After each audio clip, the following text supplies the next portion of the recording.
From the beginning, we partnered with BitGo as our strategic partner for this implementation to be able to offer our clients from Panama to all over the world to be able to pass from fiat to crypto or from crypto to fiat in a seamless way and in a pretty secure way. As you know, in Bolivia we are facing a major financial and economic crisis. So people are afraid of having all their savings in a local currency. What we wanted to do was to make it fast and easy and secure. So that's why we decided to partnership with these two companies to make a fast and secure solution for them.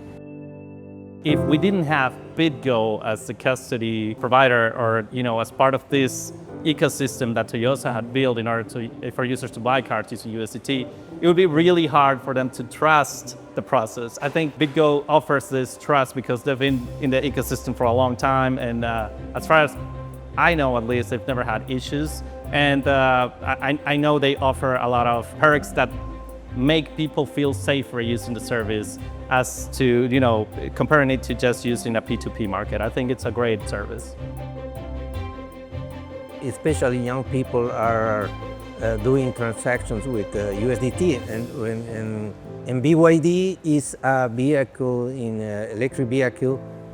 Crown is the pioneer in electric vehicles in Bolivia, and we think that young people and all the people that want to use USDT can use this platform to buy a BID for quick transactions, for secure transactions. You don't have to go to the physical bank. That's a great advantage for our customers. BitGo has given us the infrastructure and technology to scale our value proposition to our clients in a fast way, in a secure way, and in a seamless way with a team that has the knowledge to integrate BitGo's services. And we as a bank with more than 50 years of experience, we value all the work and technology that BitGo has built for the last years, so we can build together and offer pretty great products and services to our clients.